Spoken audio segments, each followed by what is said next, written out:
Welcome to the Suzane Northrop Show, where the spirit world comes alive.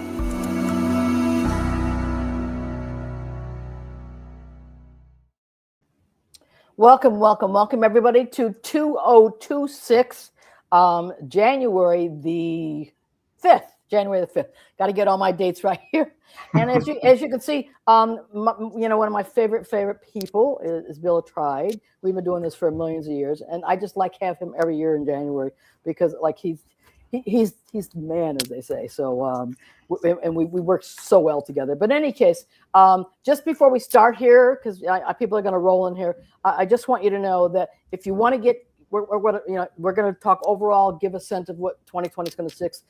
You're going to find if any of your signs are going to be activated during that, as we do the intro. But if any of you do want any particular messages, which, by the way, I'm going to mention Anne Marie, because she just popped in real quickly. She gave us all the data, but the only thing she didn't give us is where she was born. So you need your month, your day, your year, your time, if you have it, which is a great thing. And wherever you were born, wherever that is, that could be anywhere, obviously anywhere in the world, because that's how actually Bill will sort of, calculate that. So it's interesting because I've got two numbers here. I got 12660 and then I got 82560. So she's going to have to clarify which is which there. Oh, I think she would look for she was probably looking for two people and their forecast for the year. Got it. And that's just a date, which is fine. You can work with just a date, but you need at least a place to be more specific and time to be really accurate. So perfect.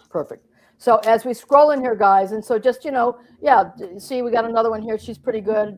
We got she's got the date, the time, and where she is. That's what we want from you. So we're definitely going to go down the line. But before we do all that, and we pick them off, and if there's somebody that Bill feels strong to, I would love for him to share as we enter this new year, new energy, about what, the overlay, because there's always an overlay. What's the most predominant planets? What's going to be happening? What's sort of to kind of expect? And so we can sort of lay that in this brand new, as they say, somewhat new cycle. But I know there's always an overlay of planets and all of that configuration stuff.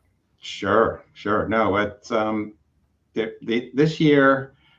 This year is a continuation of what happened last year, in that all the outer planets, that's Saturn, Uranus, Neptune, and Pluto, we're moving between one sign and another, the end of a sign, beginning of into a new sign. And Pluto had moved into Aquarius, it just stayed there. But now they're all going to be here in 26 at the very beginning of a sign. Saturn and Neptune in Aries, Uranus in Gemini, Pluto in Aquarius, and they're all lining up with each other in a really very wonderful and beautiful form in the sky, in the heavens. It's a wonderful aspect, or a series of aspects. But it means that we're really in a very new energy form. And we haven't had this kind of shift of energy, I would say, going back to the 1780s, and then going back to the 1530s, and going back to the 2090s into 1300s. And what I'm speaking about here is the planet Pluto is now moving through Aquarius till 2044. And it is always, as I look at history, because I look at things, say, how do we understand our time? Well, what was another time like this? And nothing is the same, because we've developed and changed our cultures and economies and as humans, understanding. But there are these resonances, and all three periods, this period in the late 1200s, and the mid 1500s, and the late 1700s, there was a really big change taking place in culture, the economy, and the people, because there were new things coming on board, moving into a new kind of society and culture. You could say in the end of 1200s is the end of the high medieval period, and you're in the mid 1500s, you're beginning the real modern world, and you get to the 1780s, it's the American and French revolutions, and we're creating the world as we know it today. So what would be happening now then is that, well, what's happening now is the next new world is being born. And it's born because we struggle about what the dream of the future will be. The last many years, from 2008 to 2023, 24, we were fighting over the past and dealing with the world falling apart and trying to hold on for dear life as it did. But now we turn our sights on the future and say, what kind of world will we make now? And the struggle is over what we believe to be the good life. What is the reason for living? How do we create healthy, sustainable communities? So it's a really different energy form. As opposed to looking back, we're looking ahead. And a lot of changes coming. Very fast changes coming. I was going to say, because the thing that I think that's probably the difference, obviously, from that time zone to this time zone is everything is so much faster, for one thing. And you could see each time it happened, the world was getting more and more connected in new ways. And this is the whole world. This isn't just, this is the whole world. Us in this country and that country. I mean, we are so interconnected in the whole world. I mean, because it's like, it's like a nervous system. We had a very limited nervous system in the 1200s and a more integrated system in the 1500s and building a much more integrated world in the 1700s. And now everybody's connected and we're all thinking and sharing thoughts and ideas, and influences are shaping one another in such rapid and powerful ways. And some of that's great, some of that's really challenging. Right. But I would say that I think we're going to be surprised by how we're moving quickly into a new age. Well, we've been waiting for that, right? Thus Aquarius. Aquarius is the new age. But it's really a fight over the future. What kind of world is the good world that we want to create? And so it's not like Aquarius is not peace, love, and tie-dye. It's not that it's a struggle to create a world in which, as much as possible, everybody's self-fulfillment is possible.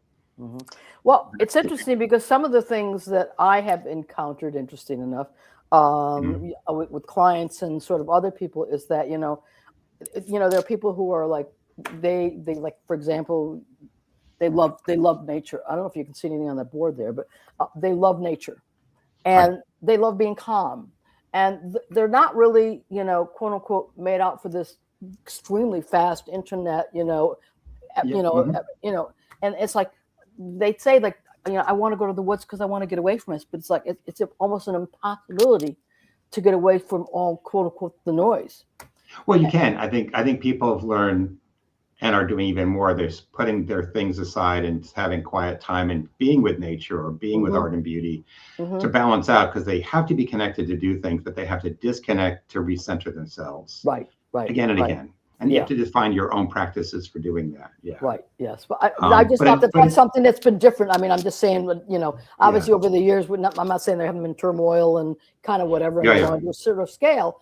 But it's just, it's interesting that, these people that, not that necessarily that they're hermits, but it's just that, they're used to living a calmer life and, just and do that. And it's like, even trying to sort of escape that, even if you don't watch any news, if you're on a computer, you can forget about it. Or if you have a phone, you can forget about it, unless you have a landline phone, which most people don't. And if you live in a place where you are somewhat isolated, you actually do, if no other reason for survival, you do have some access to, to the outside world, So in terms of how these energies are affecting everybody on the planet right now, you're quite right to say there's certain people who are going to be more affected than others. With both Saturn and Neptune at the very beginning of a cardinal sign, Aries, all the cardinal people, that's the Aries, the Libras, the Capricorns, the Cancers, are going to feel that, especially if they're born the first couple of days of those signs, they're going to feel these very powerful energies, both dissolving them and making them question who they are, but also asking them, be clear about that. Try to be clear about your dissolving. It's kind of a mixed message when Saturn and Neptune combine together. It's creating a new reality. And so I would say to people who are born at the early cardinal degrees of any of the signs, it's okay to be confused, and its certainty is overrated.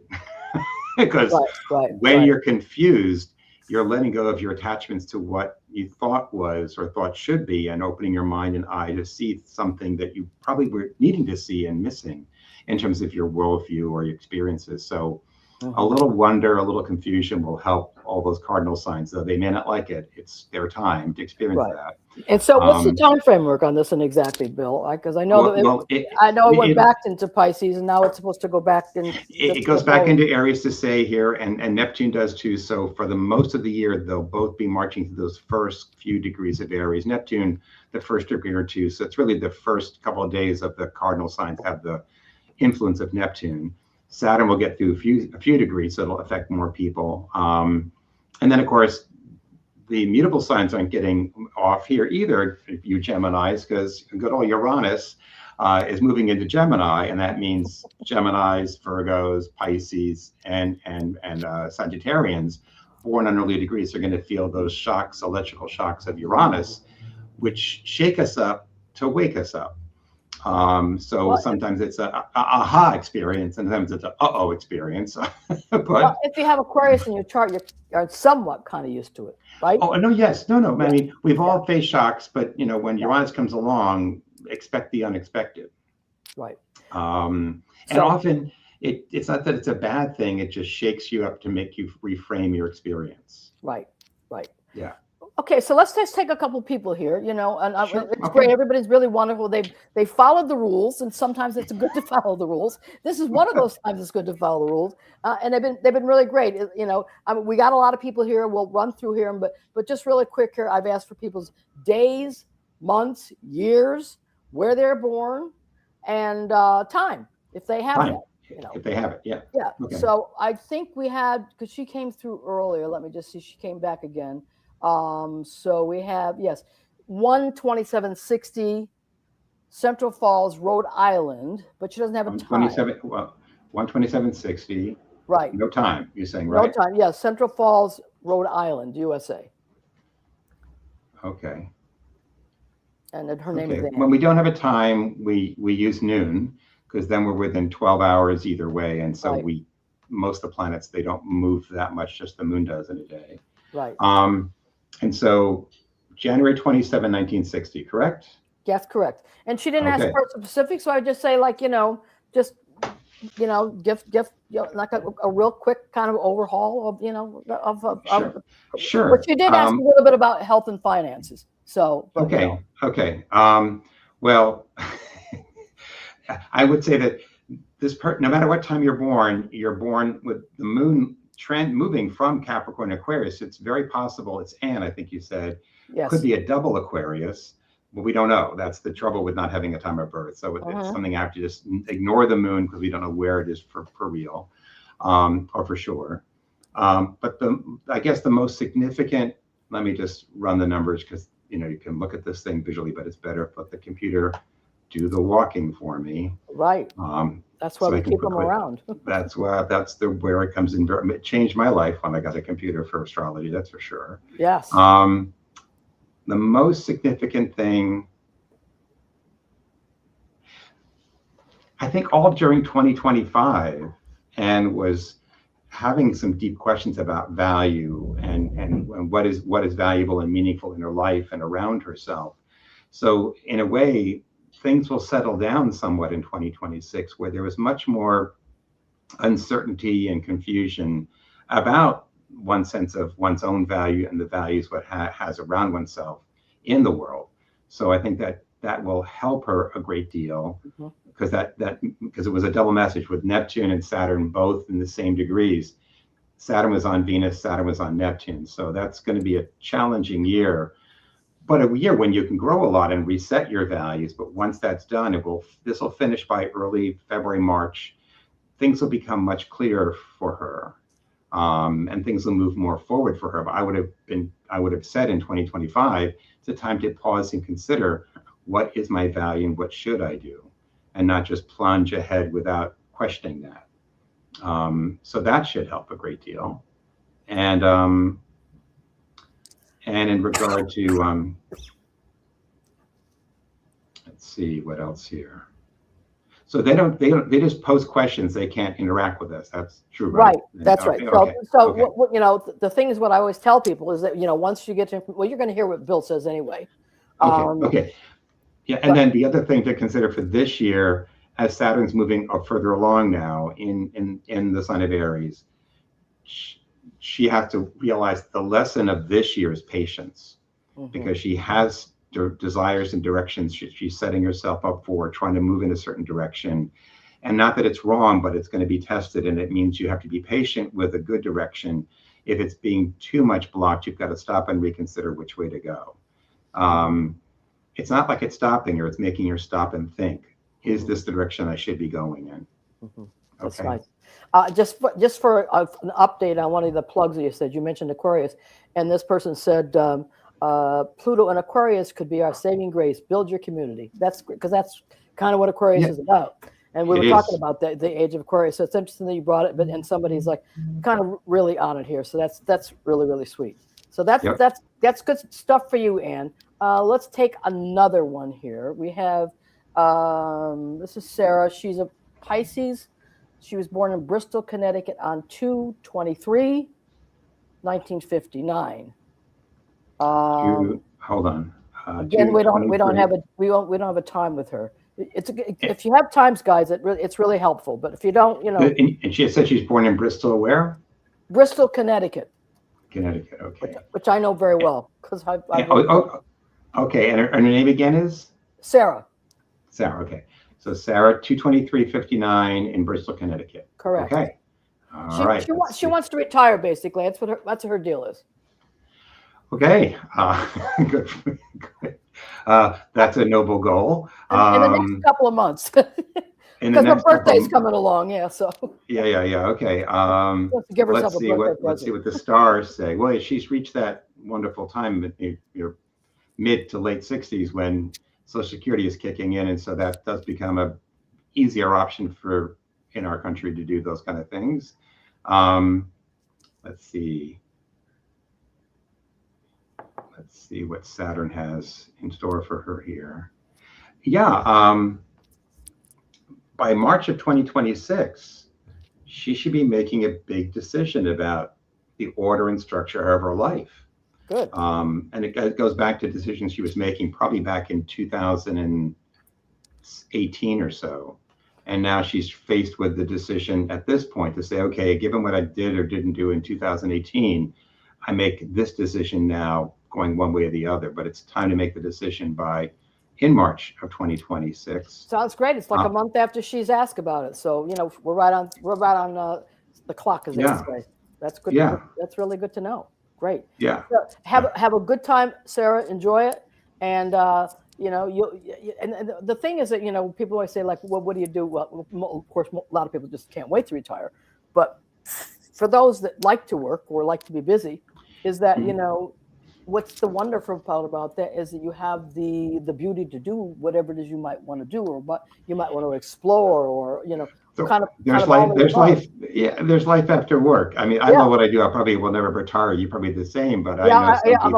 I'm a lifer. Who once they retired, they explored their creativity, their art, they explored other parts of themselves that weren't possible to access when they were working. Yeah. So that is the beauty of it. It's interesting because this is sort of on your own time period. But I remember, and I'm sure you do, Bill, as well, with with the nature of the world. But I remember very, very strong that when 9/11 happened, and obviously living in New York City, how a lot of people, they couldn't stay here. And a lot of people lost everything. They lost their jobs, they lost their homes, they lost. And I remember doing events and people raising their hand and saying, like, will I ever be able to have another house? Will I ever get any of my money back? Will I ever And I remember that. So when can I move on my parents' house? And this was 9/11, which was quite a long 2002.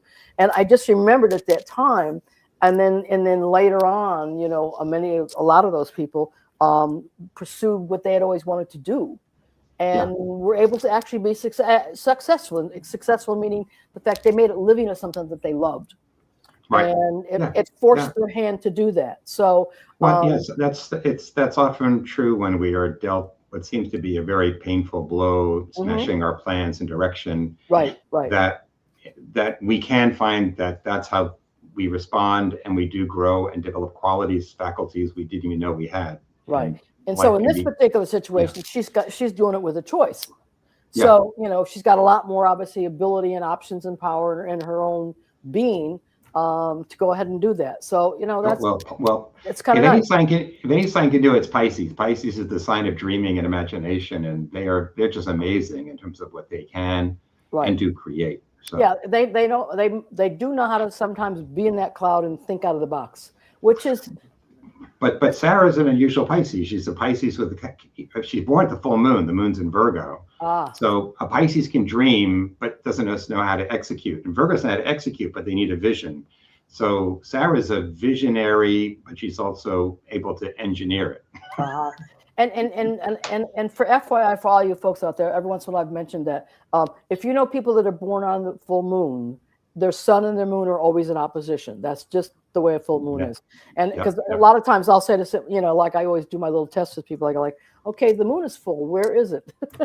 Well, and I say like, well, where's the sun? And they say, well, yeah, the sun is there. So so that means that the moon is an opposite. And it's very helpful. And for people that are born on full moons, they find it actually particularly cool. So, you know, it's sort of it's one of my FYIs that I sure to share with people somewhere all along the line here. So that's really kind of cool. So I'm going to move over here because I have somebody who actually has a time and let's see. Okay, let's try. Okay, this person is April. This is Trance. It's April the 4th, 1953.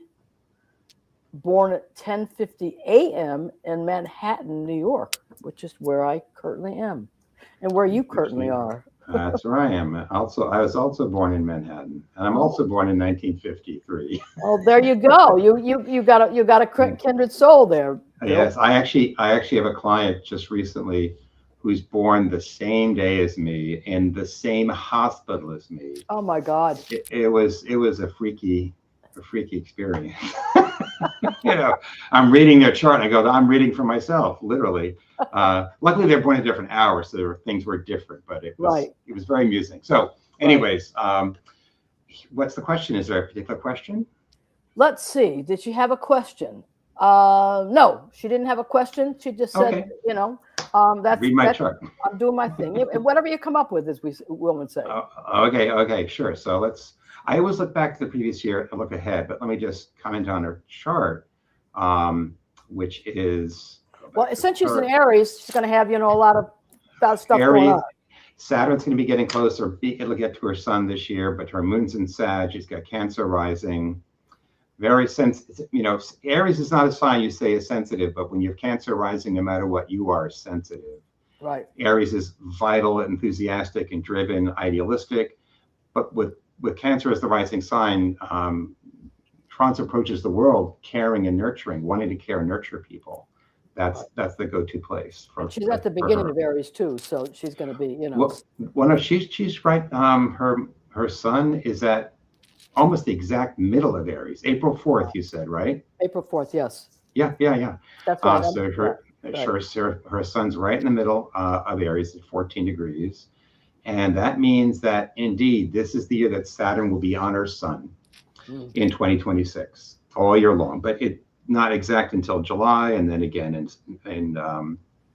July, then in August, then in March of 2027. Saturn on your sun is once every 29 years. It'll touch it every 8 years. So whatever happened 8 years ago, so let's say 2018 for Trance, now she's at a moment where I'm beginning and ending something. I'm reaping what I've sown, but also it's creating a new beginning for myself. So this is a pivotal moment in her life. Very, very significant for her. She was born in the Flower Fifth Avenue Hospital, by the way. Okay, well, it's good. It's good to have that accurate, but also, and Sarah said that's to me to a T, by the way. So I'm giving you some great feedback, Bill. Okay, and so Jupiter this year is going through Cancer. It came into her first house in late August, and it's going back and forth over that ascendant. So in a way, this is the year where Trance is beginning a new cycle of growth. And so whereas in 24 to 5, it was like the wind was in her face. She's trying to go forward, but she's being pushed back because she had to go back and finish something. Now it's firmly in her first house, and now she will propose things and things will happen. And they're moving forward, and she's getting this positive feedback. But even more, then as we go through 26, those Saturns on her sun, Jupiter will be trining it. So she'll be getting a lot of support from Jupiter as well. Let me just see, since we have a real chart, where's her progressed moon now? It's moving to the sign of Leo for all of 25, all of 26, until we get to October 2026. When your moon's in Leo, you're leaning into the experience of respect and honor and integrity. And so it's time, I would say, to a person to stretch themselves in any form of leadership or creativity that they find available to them. And so she's in a very, you could say, idealistic phase of life right now. And things become more materialized and manifested as the moon goes into Virgo, which is in the fall. And then we had another comment since Yes. Since Uranus is going to be in Gemini, you're going to really need to meditate. Well, yes.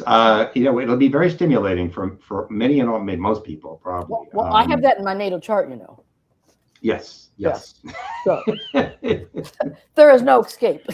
There's no escape. And of course, it aspects my son, and I got that grand trinonaire. So, well, that's the beauty of what we're having right now. Whereas we had the outer planets were more in hard aspect to each other. It's all flowing aspects this coming year, which promises, for at least the planet as a whole, some very benefic energies are shaping our consciousness and hopefully our reality during 2025, during 2026. Yeah, so I like because I like sort of the analogies when we talk about the periods that reflect this kind of period, and I like the idea that, and I think that, because I know we talked about this a little bit last year, I think that this whole period of we're so wanting to get into this new level, this new vibration, this new out of feeling locked in or locked down, or you know what I mean, to get this sort of this more sense of freedom, and where ultimately that's where most human beings want to be. They want to be able to live their lives, to share their lives, love their families, take care of them, do what they love, and and try to live as much in peace as they possibly can. I mean, without all the, one would say, all the agita, so to speak. Right. Well, it's been the human story to always encounter experiences or situations or conditions in the world and try to address that and make it better, and create certain technologies or ways of working with the world and the earth and whatever. But then because we have limited understanding, the very solutions that we put forth end up causing these downstream effects that set up a whole new set of problems for us. Right. So we're always having to solve the problems we've created for ourselves. The good news is, if we're willing and able to make adaptive responses, we can and make a better world, and eventually a better world for one and all. But that's the dream. That's the dream. It's been the dream for quite some time. Yeah. Right. Well, as we all know, masses are always much slower than individuals. I can vouch for that. When I became a vegetarian, there was nobody that became a vegetarian around me, and now you have a whole generation of younger people that are vegans and restaurants that make a living at being vegans, even high priced restaurants in Manhattan. Although he's now switched over, but you were paying $400 or $500 for a vegan meal. So when people were going there, so that comes to a major sort of a shift here.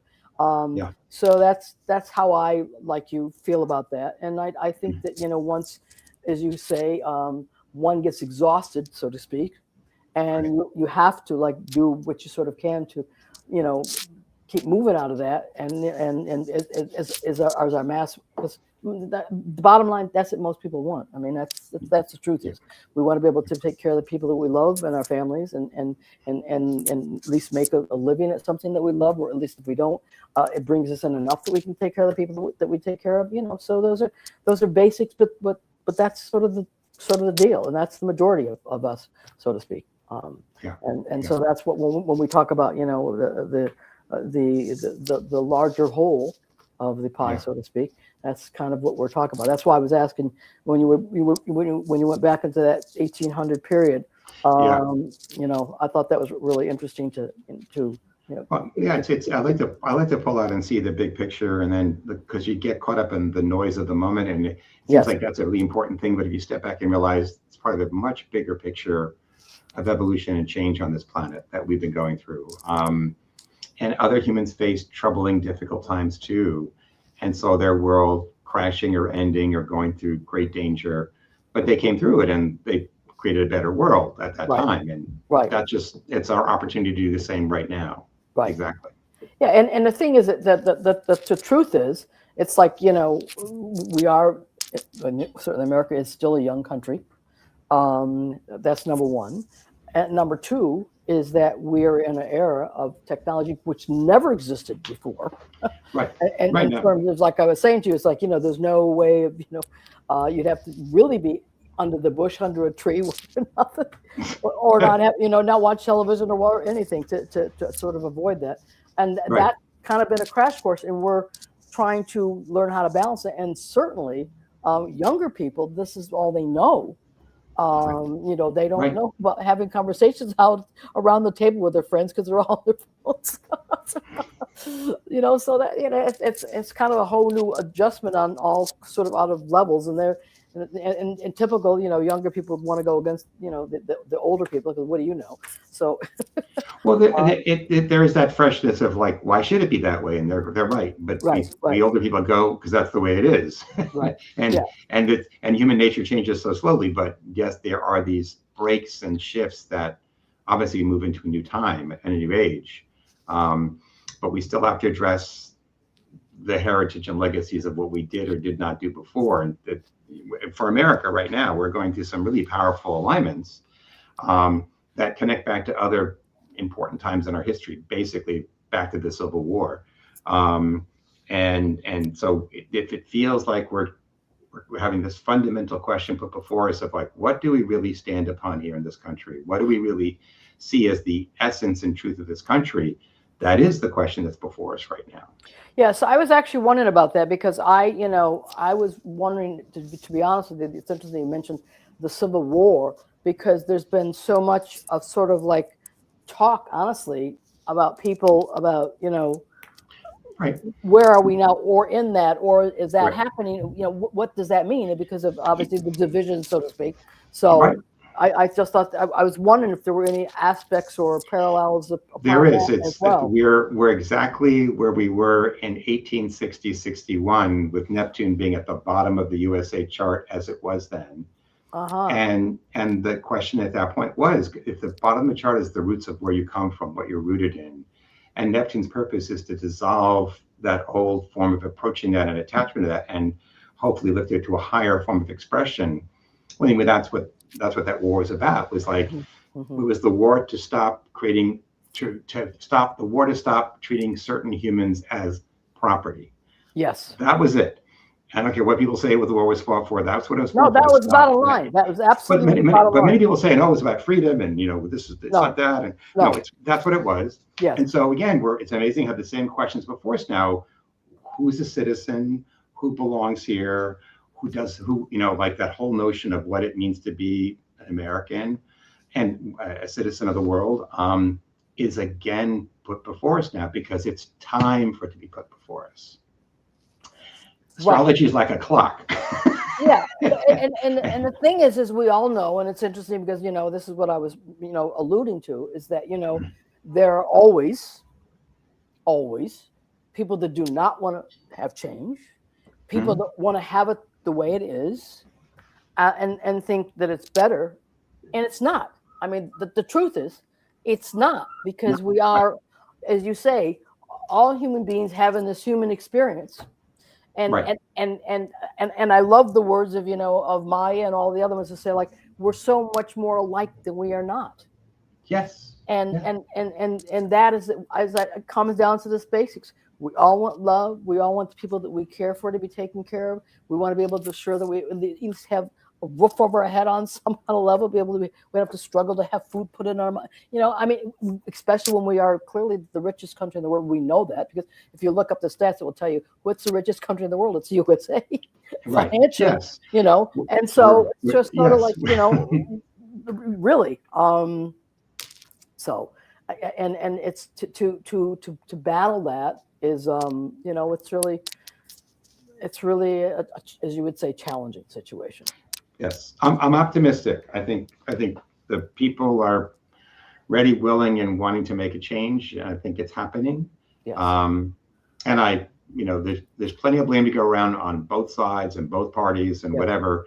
Yes. But the problems are here, and they need to be addressed, and people need to be treated as they should be treated, as a being of light and love. And most people, I agree, have wonderful experiences with those they know, but they make people that they don't know the other and cast blame on them, like the scapegoat. But now you're having a lot of people who defend them.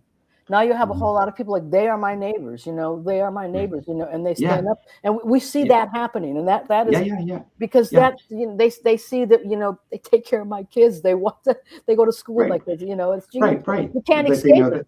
So that part I think is becoming wonderful, because you're really physically seeing that, and that's wonderful, because we're basically fighting for that. We are all this together, and we are all blended on some level, whether we like it or not. I mean, they've done all kinds of ancestry. People are like, I can't believe I have that in my blood. It's probably kind of like a whole other thing there, but it's true. And I'm like you. I'm a good cockeyed optimist, and I believe totally. And I think, again, masses are much slower than individuals, but every time an individual stands up for caring about another individual that's different from them, even if they don't have the same philosophies or whatever it is, the basics are the basics. The basics are, I really believe we all have those basics in common. And we want our children to be cared for. We want our spouses, we want our parents, we want the people that we care for. We want to make sure that we live in a neighborhood. We can walk down the street with your dog. I mean, the simple things in life. It's not rocket science. It's the simple things in life that always make life that difference. So that's it. So we got another one. We're going to take somebody. Let's see where we are here. This is a person that's born May the 4th, 1948. We got some good time zones here. May the 4th, what? May 1948. Okay. 12:17 a.m.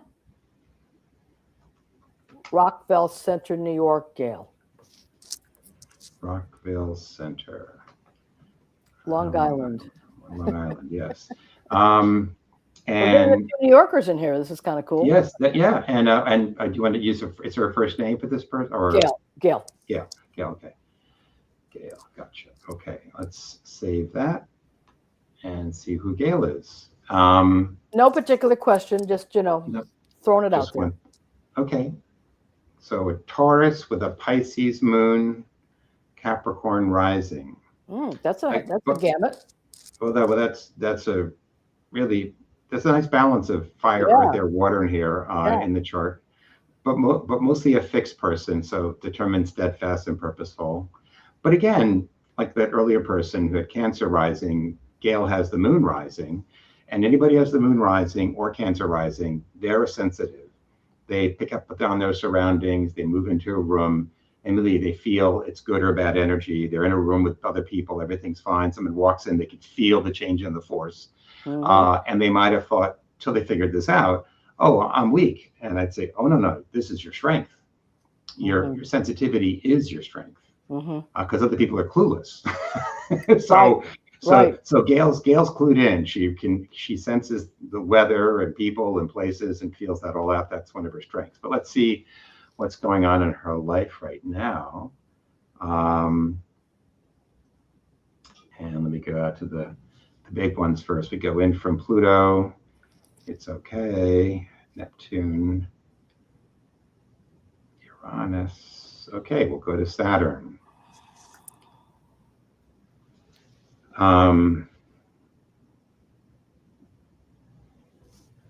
Last year, 2025, Saturn was going over Jupiter, and they're naturally paired with each other. Jupiter is meeting and Saturn's is focusing.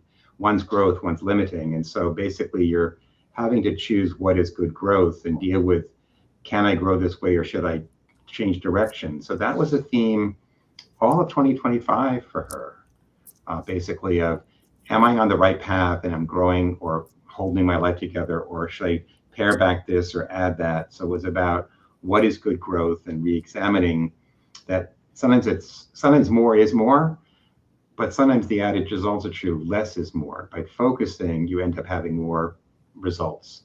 And that may have been a message for her all during 2025. Nice. And that can mean you might feel, I'm being constrained somewhat. I have more concerns, which is legitimate, but that's not going to be the situation in 2026.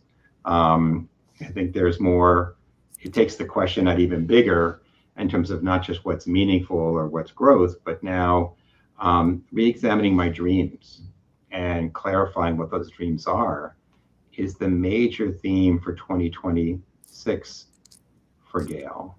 And I mean by that, the vision of my life and where I see my where I'm taking my life. I mean, now, Neptune is the planet that now Saturn will be going over.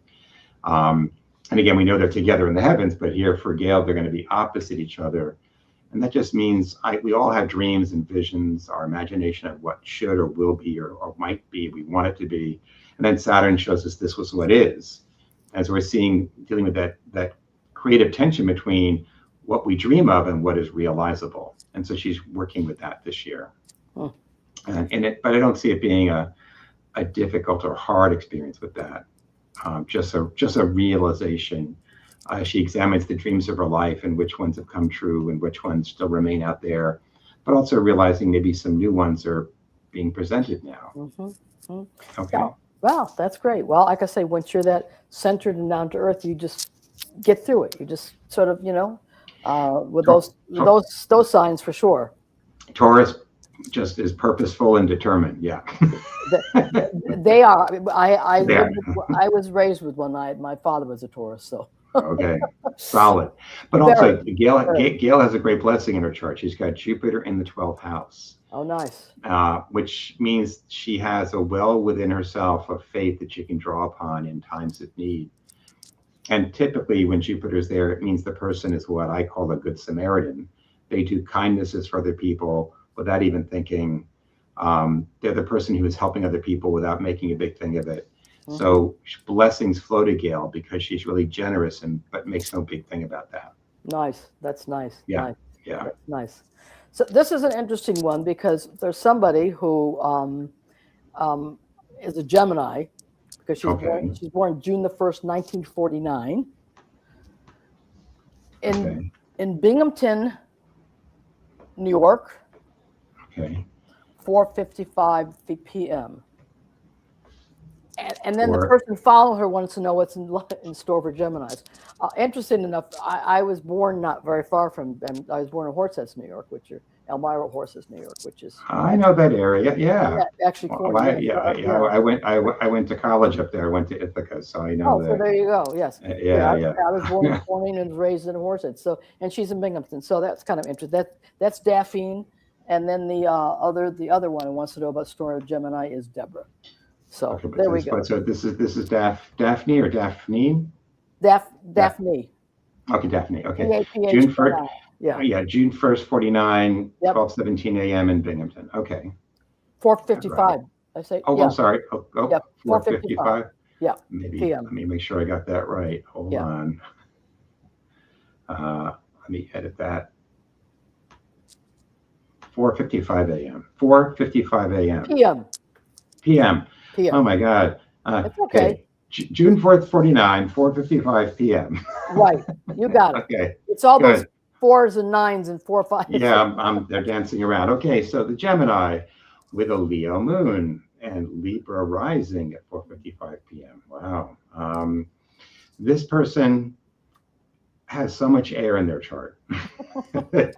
Jupiter's in Aquarius, Sun, Mercury, Venus, and Uranus in Gemini, like yourself, and Neptune in Libra, and Libra rising. So all air, basically.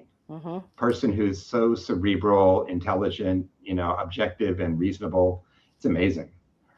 Quite a lot of interesting energy here. Is there a particular question?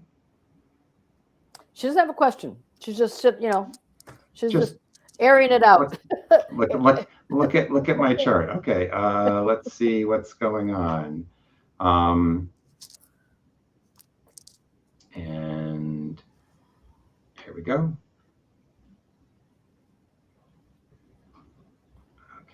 It was just the Gemini that followed wanted to know what was in store for Gemini. So they just Right. they happened to be next to each other. So I thought that was kind of interesting little thing. Yes, yeah, you did. Yeah. Um, Speaking of that Uranian energy, um,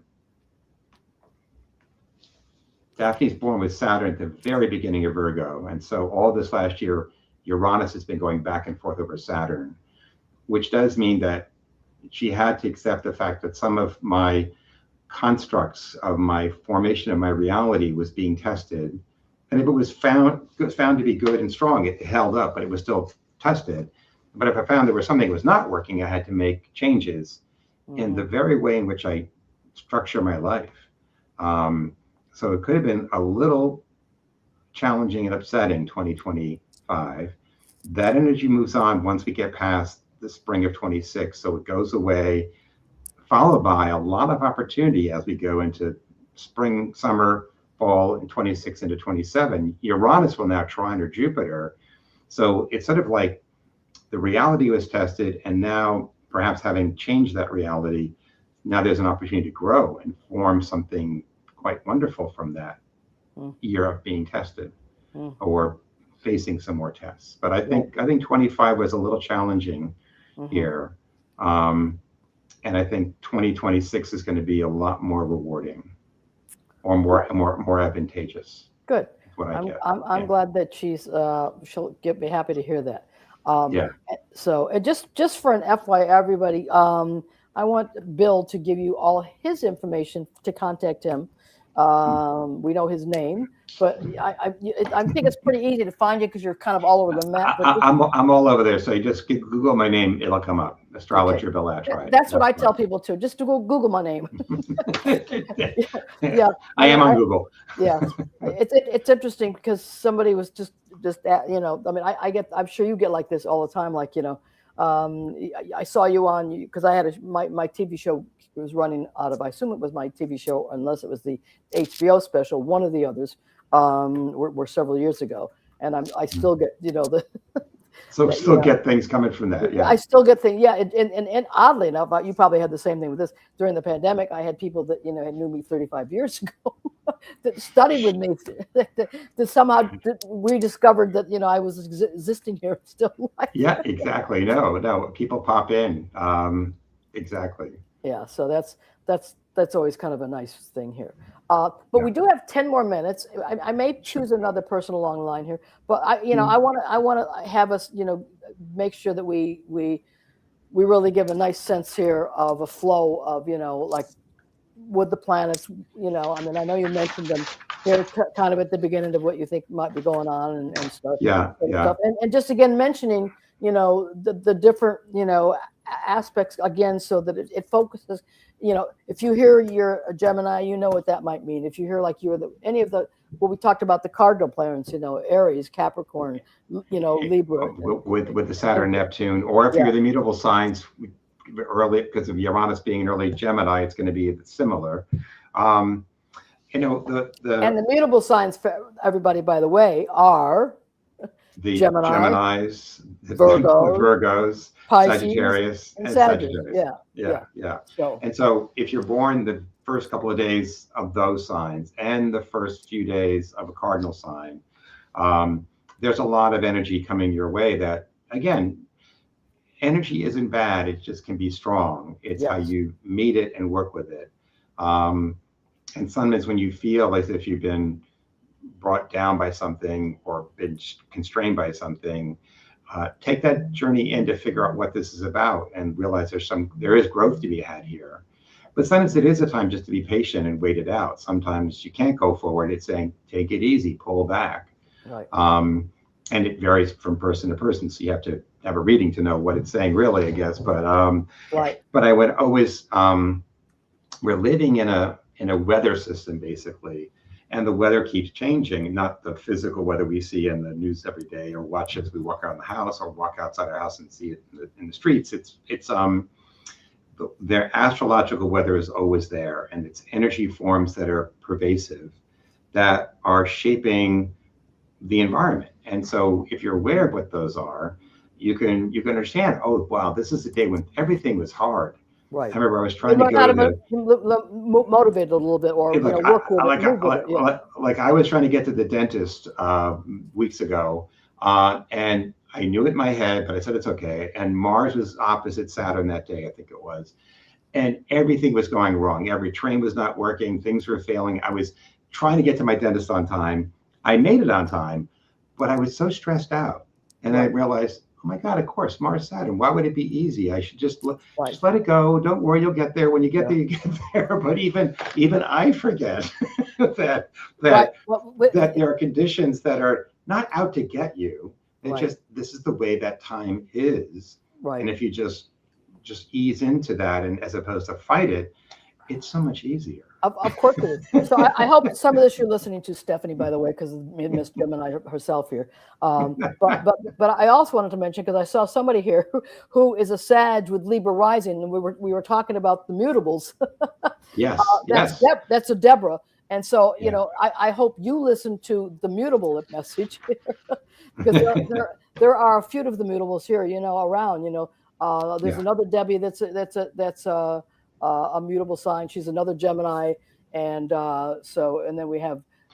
But again, Uranus will be There going through was a lot Gemini. of Pisces on here tonight, also, by the way. So Yeah, but it'll be going through the first few degrees of Gemini, then the next few degrees. So it's going to take years before it touches every person in a mutable sign. So Right, it's only those slow. people in the first few days of the mutable sign that'll have Uranus Right. really affecting them this year. Right, and part of that has to do with It takes Uranus a long time to go through.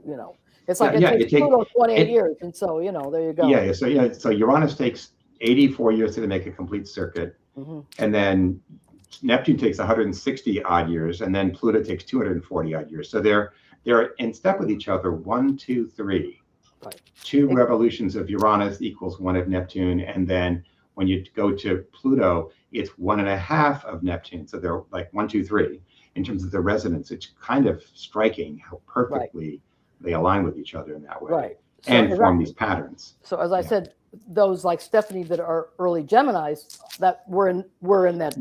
They're going to be yes. We're in that category, yes. but the benefit is at the same time, because Pluto's an early Aquarius, Pluto's steadying influence is there at the same time. That's what's making it a different kind of Uranian transit, because Pluto is the will and Uranus is the planet of freedom and independence. And coupling them together, we're learning to stay centered as we face these maybe surprises or shocks or challenges, because there will be opportunity there too. So it's not like nothing's happening in isolation. They're all working together. Right. So having a grand trine in air is a lot of fun. Yeah, exactly. It sure is. It sure is. I got that wrong.